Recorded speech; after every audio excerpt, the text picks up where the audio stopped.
Well, we're on the move again. This time we're just outside of Hamilton, and we're looking for some more answers regarding slots at racetracks. Mr. McMeekin is here. He's behind me right now.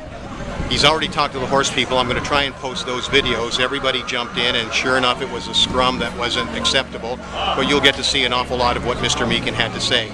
I drove 4 hours to get here, and I want to have a chance of asking him a couple questions too. He doesn't want to answer any questions on a personal nature. He doesn't want to answer if he likes this or he doesn't like this. He wants to talk basically all about the facts and only the facts. And that's all I really want to talk to him about. He's back here right now. So I'm going to try and get him. Mr. McMeekin? Pardon me, I am rolling now. Okay, all right. So he's dealing with his constituents, and I can understand that. He's already been, basically accosted by some horse people. You're going to see that video, and I'm trying to do this all by myself, so you're going to see a lot of fumbling around here.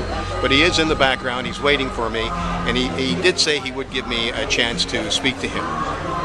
There are a couple questions I would like to ask him. Just to update you right now, I feel like this is a live broadcast, but just to update you, you remember we went after Dwight Duncan to get answers from him, and he just kiboshed us. Slots are done. We went to try and get an interview with Mr. McGinty last week at the David Suzuki School, and after I had been allowed into the scrum, I was told I couldn't be on the property. Mr. Duncan spotted me, and eventually the OPP told me that I had to leave the property. That's where we are right now. If we have a totem pole, the top of the totem pole is Mr. McGinty, then it's Mr. Duncan, and then it's Mr. McMeekin, the Minister of Agriculture, who's still talking to his constituents right now, and I'm trying to tighten this up a little bit. Let me tell you something else that I've done. Yesterday, I contacted Larry Tannenbaum. I didn't realize how powerful a man this is. He worked with the Liberal government as a finance officer. He worked under Paul Martin. He just made a deal today worth $1.3 billion. Maybe that's why I couldn't get in to see him. But his office was very polite and generous. I made the request, and the request was denied to speak to him because he had nothing to do with slots at racetracks. But he does have everything to gain when the slots at racetracks go down. That's why I wanted to talk to him. Should I try Mr. McMeekin again? Maybe I'll just shut off the camera.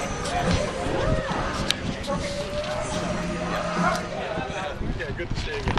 So look, I know you're anxious about things, and I share some of that anxiety. You're worried, and you're right to be worried. And as you know, the government made a decision. Like you learned about the decision when it was made, right? And when was this decision? Well, I don't want to get into the process. Let me tell you where we're at. Okay, that's what we don't want to go into the weeds. Right. I want to talk about where we're heading. Okay, so I asked the Premier to allow me to set up a panel, a 3-person panel. I didn't say 3 persons. It turned out to be 3 persons. And I did that because I felt that when the government was saying there might be a model that would work, the new business model that everybody keeps talking about, that we had an obligation together, not the government alone, but together with the various stakeholders to see if we could find and perhaps embrace that model. So I put a panel of 3 people together whose opinions I respect and whose opinions I trust, and you know who they are. John Snowblin, who's a well-renowned horse person, knows the industry inside out, and in fact was in Canada years ago when the original SARTS program was launched. Elmer Buchanan, a former NDP Minister of Agriculture, has a great reputation, and John Wilkinson, who's a financial planner. All former cabinet ministers from all 3 political persuasions. They've been working hard, very hard. They have been working not only hard, but hard in collaboration with the industry.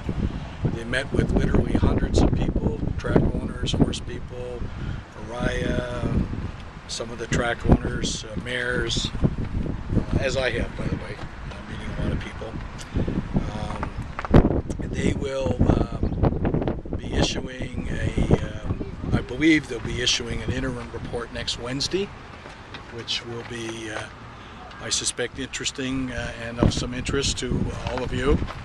That will be public information, Ted, or is that an interim report just to Dalton, or is that No, to... it'll be, let me assure you, you'll know exactly what's in the report.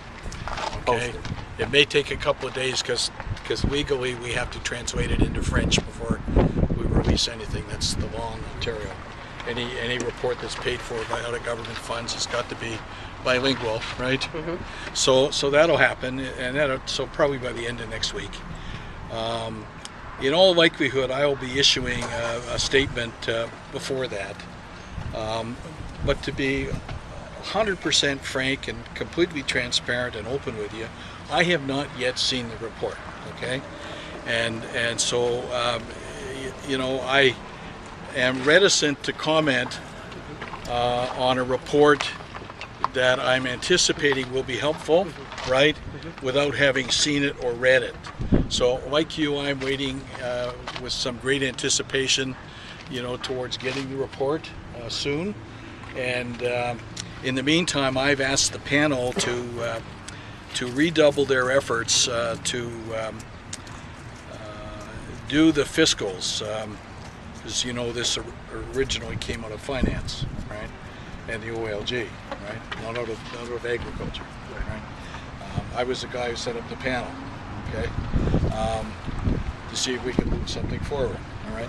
So all that said, I can't say much more than I'm anticipating the report, and I'll be making a statement. You have my personal word that there won't be anything hidden from anybody when the report comes out. That's not the way I work. Anybody who knows me knows that's not how I work. And so we'll see where it goes. And as I say, in the meantime, I've asked them to double down on working with the industry, and they've been doing we're getting a lot of favorable comments from people in the industry, drivers, horse people, track owners, mayors, breeders, everyday horse people. There are thousands The of thing we're us. worried about right now is the breeders. They have No, I know. The horse improvement program, the HIP program is. They have a substantial investment in the next month that they have to realize. I understand that, and look, I can't go into details. I mean, because it would be unfair for me to do that to them without them having the chance to.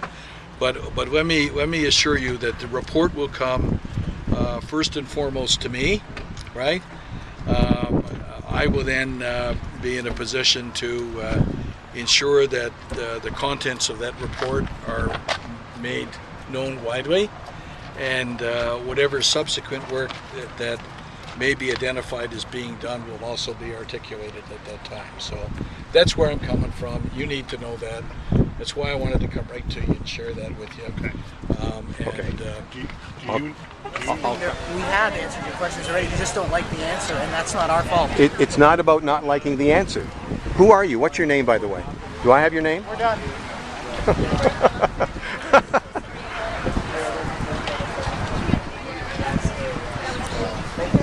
I tried to get a personal interview with Mr. McMeekin. Two gentlemen kind of came between me and Mr. McMeekin. We have the police over here making sure that nothing untoward happens.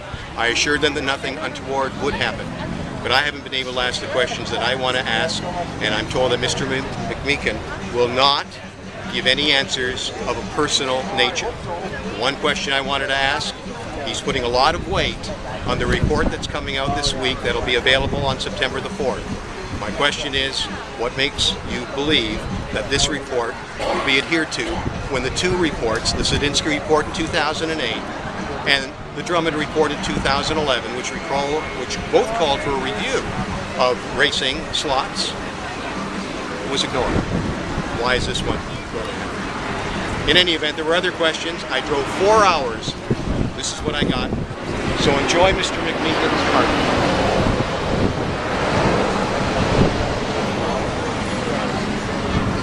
I'm going to leave now.